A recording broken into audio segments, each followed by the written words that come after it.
कृष्ण का अंतिम संस्कार कहाँ हुआ? श्री कृष्ण की अंतिम सांस की अंतिम पीड़ा वहीं से शुरू हुई। जिस क्षण राधा ने गोलोक को प्रस्थान किया, उसी क्षण से श्री कृष्ण के जीवन की ढलती संध्या शुरू हो गई। परंतु राधा की विरह वेदना ही उनकी एकमात्र पीड़ा नहीं थी। एक और श्राप था जिसने उनके जीवन की सबसे कठोर घड़ी लिख दी, गांधारी का श्राप। महाभारत का युद्ध समाप्त हो चुका था। कुरुक्षेत्र की भूमि पर केवल राख और लहू शेष रह गया था। जब गांधारी 100 पुत्रों की मृत्यु के पश्चात अपने पुत्रों की जली हुई देहों के पास पहुंची तो उसका क्रोध और दुख अवर्णनीय था। उसे झांत था कि श्री कृष्ण इस युद्ध को रोक सकते थे। वह जानती थी कि श्री कृष्ण केवल एक मुस्कान में इस महाविनाश को टाल सकते थे, परंतु उन्होंने ऐसा नहीं किया। उन्होंने धर्म की स्थापना के लिए अधर्म का अंत होने दिया, चाहे वह मूल्य किसी भी माँ की ममता हो। तभी पीड़ा से भरी गांधारी ने श्री कृष्ण को देखा, उनके पास आई और रोते हुए कहा, हे वासुदेव, आप सब कुछ जानने वाले थे, फिर भी आपने मेरे 100 पुत्रों को मरने दिया। आप युद्ध रोक सकते थे,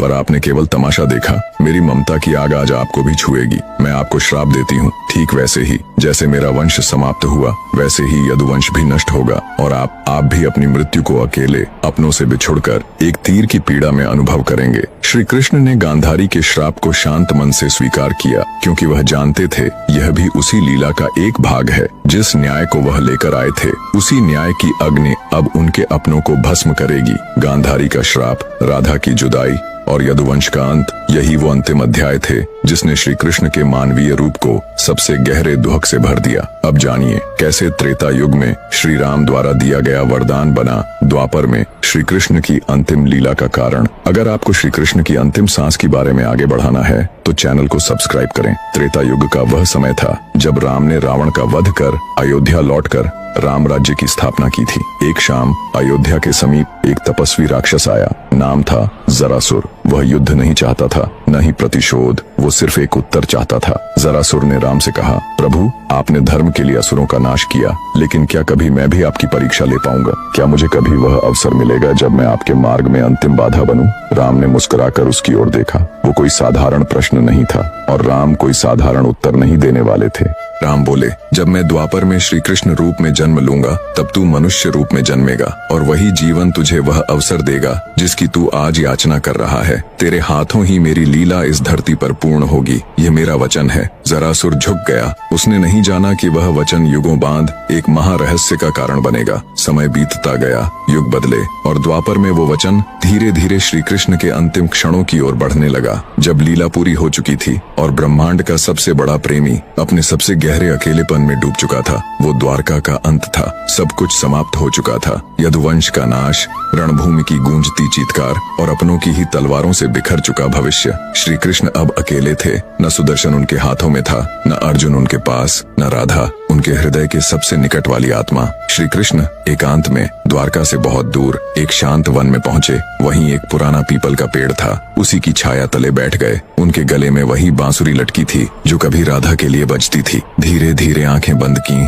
और बांसुरी के सुर हवा में बहने लगे। सुरों में वेदना थी, तड़प थी और राधा के नाम की पुकार। उनकी उंगलियां कंपन कर रही थीं, लेकिन राग राधा का ही था। दूर, बहुत दूर गोलोक में राधा बैठी थी, परम धाम की ऊंची सीढ़ियों पर। जैसे ही उस बांसुरी का स्वर वहां पहुंचा, राधा की आंखों से अश्रुधारा बह चली। उन्होंने देखा कृष्ण अकेले हैं। प्रेम की वो दिव्य मूर्ति जिसने सारे संसार को मोह से मुक्त किया, आज स्वयं मोह योग में डूबा हुआ है। राधा ने कांपती आंखों से कृष्ण की ओर हाथ बढ़ाया, पर वे उन्हें छू नहीं सकती थीं। गोलोक की देवी, परम ब्रह्म स्वरूपा राधा, जिसे सारा ब्रह्मांड पूजता है, आज कृष्ण के दुख के सामने असहाय हो चुकी थी। प्रभु, अब बस कीजिए, राधा की आत्मा ने रोते हुए कहा। मुझे वापस आने दीजिए। मैं फिर से आपकी बांसुरी के सुर बनकर लौटूंगी। मैं फिर से वृंदावन की कुंजों में बहूंगी। पर मुझे यह अकेलापन नहीं देखा जाता। पर कृष्ण मौन थे। बांसुरी बंद नहीं हुई, बस स्वर धीमे हो गए, जैसे किसी नदी की अंतिम लहरें पत्थरों से टकराकर थक चुकी हों। आकाश स्तब्ध था, धरती निःशब्द थी और समय उस क्षण के आगे बढ़ना भूल गया जब ईश्वर भी थक गया। धीरे धीरे सांझ उतर रही थी। पीपल का वह पेड़ जो वर्षों से बस एक साक्षी था, आज श्री कृष्ण की अंतिम सांसों का गवाह बनने जा रहा था। उसकी जड़ों के पास एक थकी हुई देह बैठी थी। वो देह जिसने पूरे युग को चलाया, जिसके इशारे पर धर्म टिका रहा, आज वही देह कांप रही थी, अकेली, शांत और टूटी हुई। कृष्ण की आंखें बंद थीं, लेकिन मन में बवंडर चल रहा था। एक जीवन जिसमें कभी विश्राम नहीं मिला। मैं जन्मा तो माँ की गोद भी पूरी नहीं मिली। देवकी की कोख से जन्म लिया, पर पहली बार जब आंख खोली, मेरे चारों ओर जेल की दीवारें थीं। माँ यशोदा ने पाला, पर जन्म देने वाली माँ को देखने तक न मिला। माँ के स्पर्श की तलाश, बालपन की मासूम हंसी, कभी जी नहीं सका। जिस उम्र में बच्चे कंदमूल खाते हैं, मैं राक्षसों से लड़ा, और फिर आया प्रेम। राधा मेरा सबसे सुंदर, सबसे निर्मल अनुभव। पर क्या मिला? न नाम के साथ जुड़ सकी, न साथ के साथ जीवन भर चल सकी। मैंने प्रेम किया, पर निभा न सका।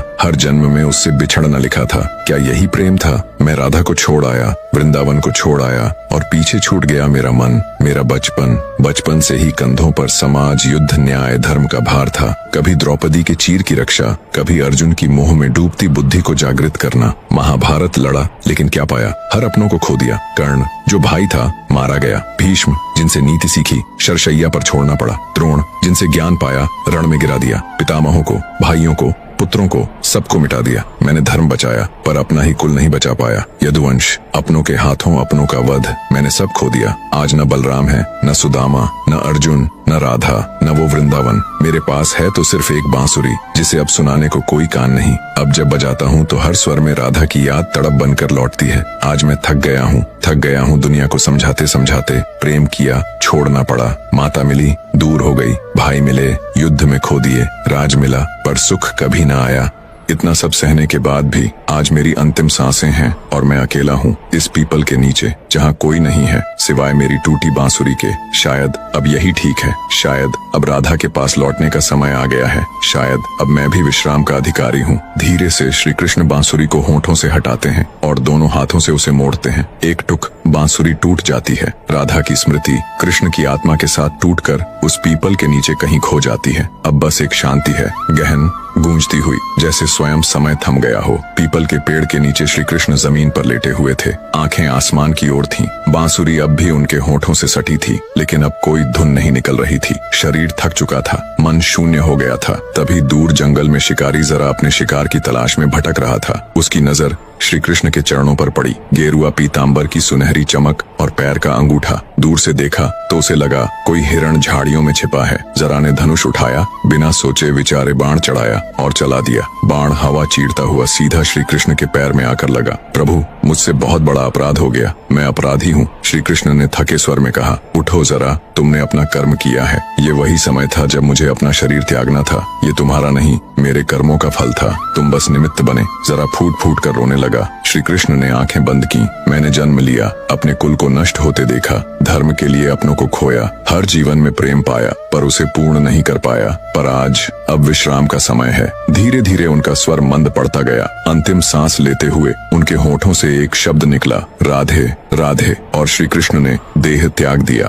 देखिए भाग 3 में कैसे हुआ श्री कृष्ण का अंतिम संस्कार। वो दृश्य जो आपकी रूह को झकझोर देगा।